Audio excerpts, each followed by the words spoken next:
Assalamualaikum warahmatullahi ta'ala wabarakatuh. Salam ceria, salam kasih sayang daripada Kelantan Ikhlas. Untuk slot yang kedua pada kali ini, cikgu akan menyambung pelajaran pada slot yang pertama dahulu, iaitu berkaitan dengan tajuk peribahasa. Tetapi cikgu akan lebih fokus lagi kepada tajuk perumpamaan. Okay, sebelum cikgu mengulas dengan lebih lanjut berkaitan dengan tajuk perumpamaan ini, rasanya lebih molek atau lebih elok cikgu menjelaskan apakah objektif yang perlu para pelajar ketahui. Okey. Objektif pembelajaran yang pertama, murid dapat mengetahui sekurang-kurangnya 10 peribahasa. Yang kedua, murid juga dapat membina 10 ayat dengan menggunakan peribahasa. Yang ketiga, murid dapat mengetahui maksud peribahasa yang dibincangkan. Manakala objektif yang keempat, murid dapat menggunakan peribahasa dalam keadaan atau situasi yang sesuai. Okey, seterusnya, sebelum cikgu jelaskan maksud peribahasa secara lebih lanjut, okey, cikgu akan terangkan komponen yang terdiri di bawah peribahasa, iaitu pertama, pepatah. Yang kedua, bidalan. Yang ketiga, simpulan bahasa. Manakala yang keempat, perumpamaan. Okey, para pelajar jangan keliru dengan jenis-jenis peribahasa tersebut. Okay, cikgu akan jelaskan satu persatu. Okay, kita tengok dulu berkaitan dengan pepatah. Okay, biasanya pepatah mempunyai rima yang sama. Rima yang sama. Okey, contohnya, ada air, ada ikan. Okey, ataupun yang pepatah yang lain yang boleh cikgu jelaskan di sini, besar periuk, besarlah geraknya. Okey, itu menunjukkan pepatah.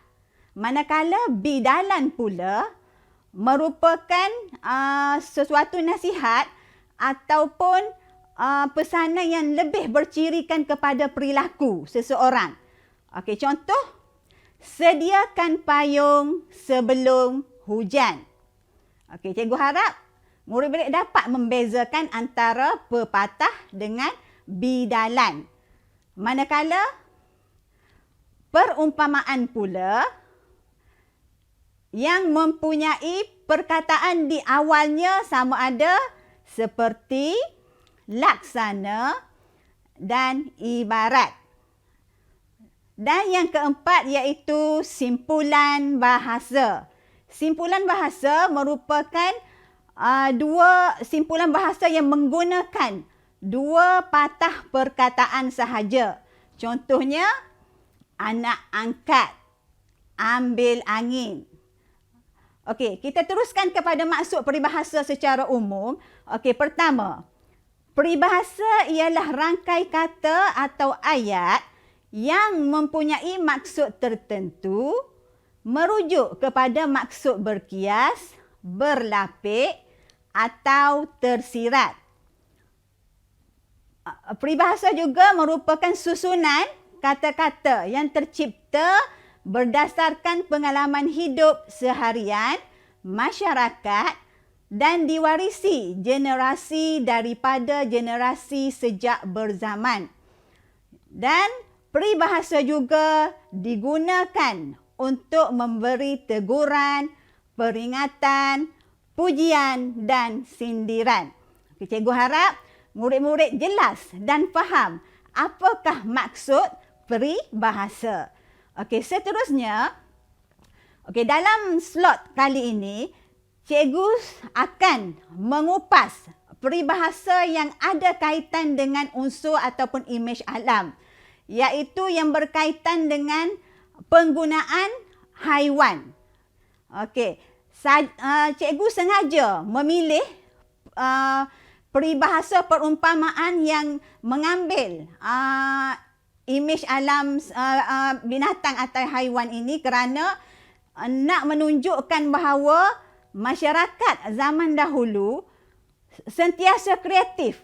Sentiasa kreatif membina sesuatu yang boleh memberi pesanan ataupun nasihat kepada masyarakat dengan daya dan kreativiti yang tersendiri walaupun secara lisan ataupun tulisan. Okey, kita tengok perumpamaan yang pertama. Seperti lembu dicucuk hidung. Okey, yang membawa maksud orang yang selalu menurut kemahuan orang lain. Okey, akan cikgu jelaskan melalui contoh ayat. Okey, iaitu sikap Lim yang seperti lembu dicucuk hidung menyebabkan dia sering dibuli oleh rakan-rakannya. Okey, seterusnya kita tengok perumpamaan yang kedua. Seperti anjing dengan kucing yang membawa maksud selalu bertengkar. Okey, kita tengok contoh ayat. Perangai dua beradik itu seperti anjing dengan kucing. Pantang berjumpa sahaja mereka pasti bertengkar. Okey, seterusnya perumpamaan yang ketiga iaitu seperti cacing kepanasan yang membawa maksud selalu gelisah. Contoh ayat di sini, dia seperti cacing kepanasan apabila disoal oleh pihak polis. Okey, biasalah murid-murid, apabila kita melakukan sesuatu kesalahan, diri kita akan berada dalam keadaan yang gelisah, tidak tenang. Okey, faham murid-murid? Okey, seterusnya perumpamaan yang keempat. Seperti katak di bawah tempurung. Okey, yang membawa maksud orang yang tidak berilmu atau cetek pengetahuannya. Kita tengok contoh ayat. Cuba-cubalah melawat ke negeri orang agar tidak menjadi seperti katak di bawah tempurung. Okey, perumpamaan yang seterusnya, okey, kita tengok. Seperti itik pulang petang.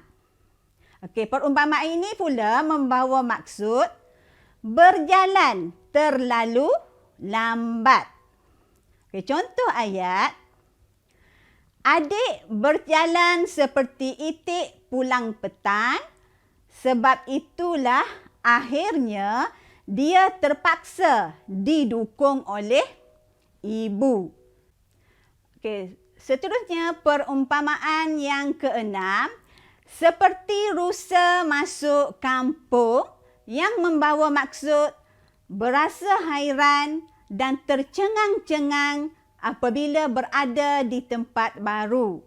Okey, contoh ayat. Pemuda dari kampung itu tercengang-cengang seperti rusa masuk kampung kerana kali pertama tiba di Kuala Lumpur. Okey, maksud di sini seseorang itu tidak biasa dengan tempat baru yang dia pergi. Okey. Okey, seterusnya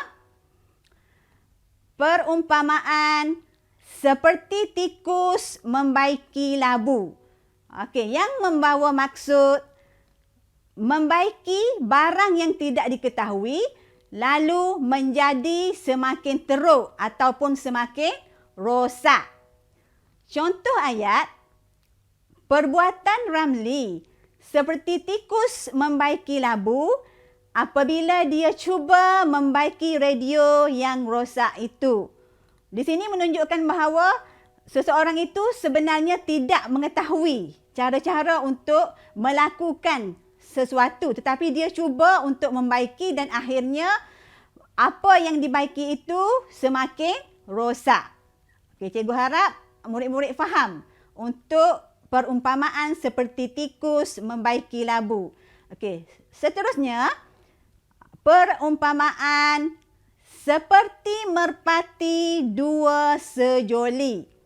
Okey, perumpamaan ini pula membawa maksud pasangan kekasih yang sangat rapat. Okey, contoh ayat di sini, Raihana dan Munir tidak ubah seperti merpati dua sejoli.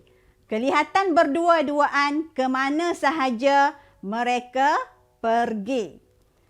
Okey, seterusnya perumpamaan seperti murai tercabut ekor yang membawa maksud seseorang yang becok mulutnya.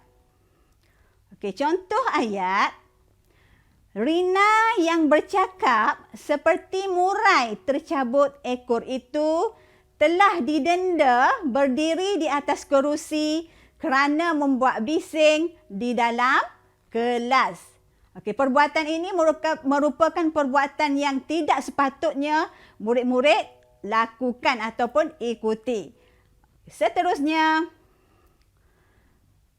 perumpamaan seperti lebah menghimpun madu. Okey, yang membawa maksud orang yang sangat rajin. Okey, contoh ayat di sini, Pak Harun bekerja seperti lebah menghimpun madu untuk membina rumahnya dengan segera. Di sini membawa maksud bahawa seseorang yang bertungkus lumus, seseorang yang rajin untuk menghasilkan sesuatu. Okey, perumpamaan yang seterusnya, seperti kera mendapat bunga. Okey, yang membawa maksud seseorang yang tidak tahu menilai pemberian daripada orang lain. Okey, contoh ayat, Tini bersikap seperti kera mendapat bunga kerana langsung tidak menghargai hadiah yang diberikan oleh kawan-kawannya.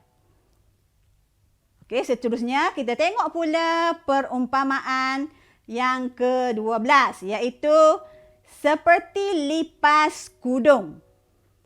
Perumpamaan ini pula membawa maksud selalu bergerak dengan cepat.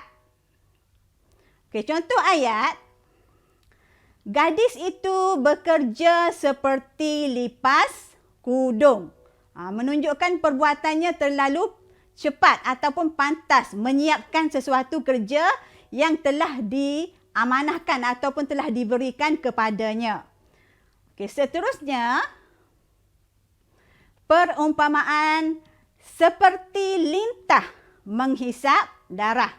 Okey, cikgu secara semua mengetahui bahawa lintah merupakan sejenis binatang yang suka kepada darah. Jadi seperti lintah menghisap darah yang membawa maksud seseorang yang mengenakan faedah yang tinggi kepada peminjam. Okey, contoh ayat, jangan kamu meminjam wang daripadanya kerana dia seperti lintah menghisap darah. Okey, seterusnya kita tengok kepada perumpamaan yang ke-14, iaitu seperti harimau menyembunyikan kukunya. Perumpamaan ini pula membawa maksud orang yang menyembunyikan kekuatan dirinya. Okey, contoh ayat, kita tidak boleh memandang rendah kepada budak yang pendiam itu. Mungkin dia seperti harimau menyembunyikan kukunya. Okey, seterusnya perumpamaan yang ke-15. Seperti anak ayam kehilangan ibu, yang membawa maksud kesusahan yang dialami oleh seseorang apabila dirinya kehilangan tempat bergantung. Okey, contoh ayat di sini.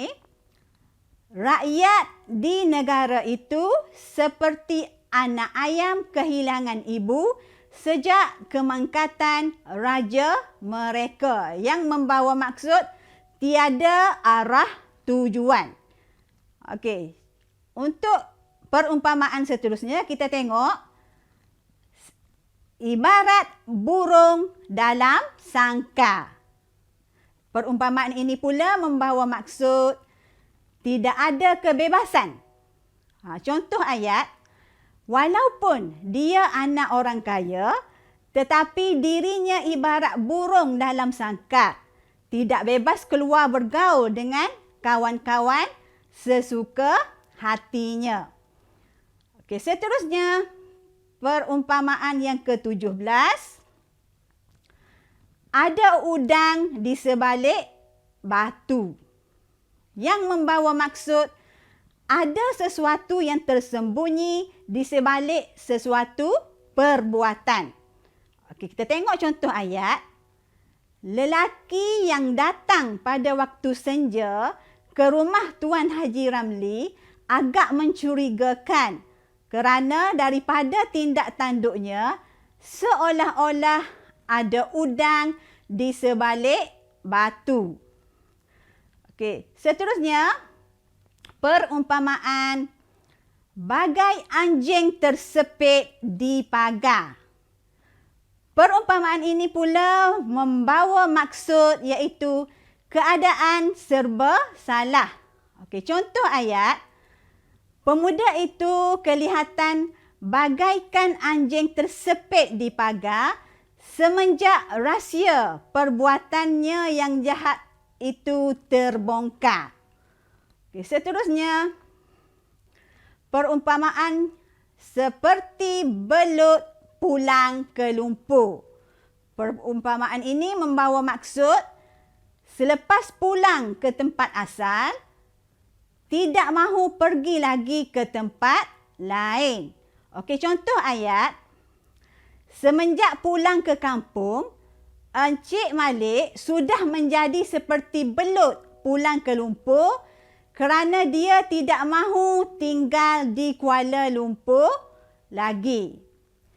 Okey, seterusnya perumpamaan seperti pelanduk dua serupa, yang membawa maksud dua orang yang seakan-akan sama wajah atau rupa parasnya. Okey, contoh ayat. Dua orang budak lelaki yang sedang berlari-lari di tepi padang itu seperti pelanduk dua serupa. Okeylah murid-murid. Sebelum mengakhiri pelajaran kita pada kali ini, cikgu ingin memberi sedikit renungan bersama kepada kita semua dengan mendengar serangkap pantun yang berbunyi, ramai orang membeli jamu di bawah pokok cuaca redup, bersungguh-sungguh mencari ilmu, ilmu dicari penyuluh hidup. Cikgu rasa setakat itu sahaja pengajaran cikgu pada kali ini. Cikgu ucapkan selamat belajar. Apa yang baik itu datangnya daripada Allah Subhanahu Wa Taala, dan apa yang kurang itu adalah kelemahan daripada cikgu sendiri. Cikgu ucapkan semoga selamat belajar, jaga diri, jaga SOP. Sekian, terima kasih.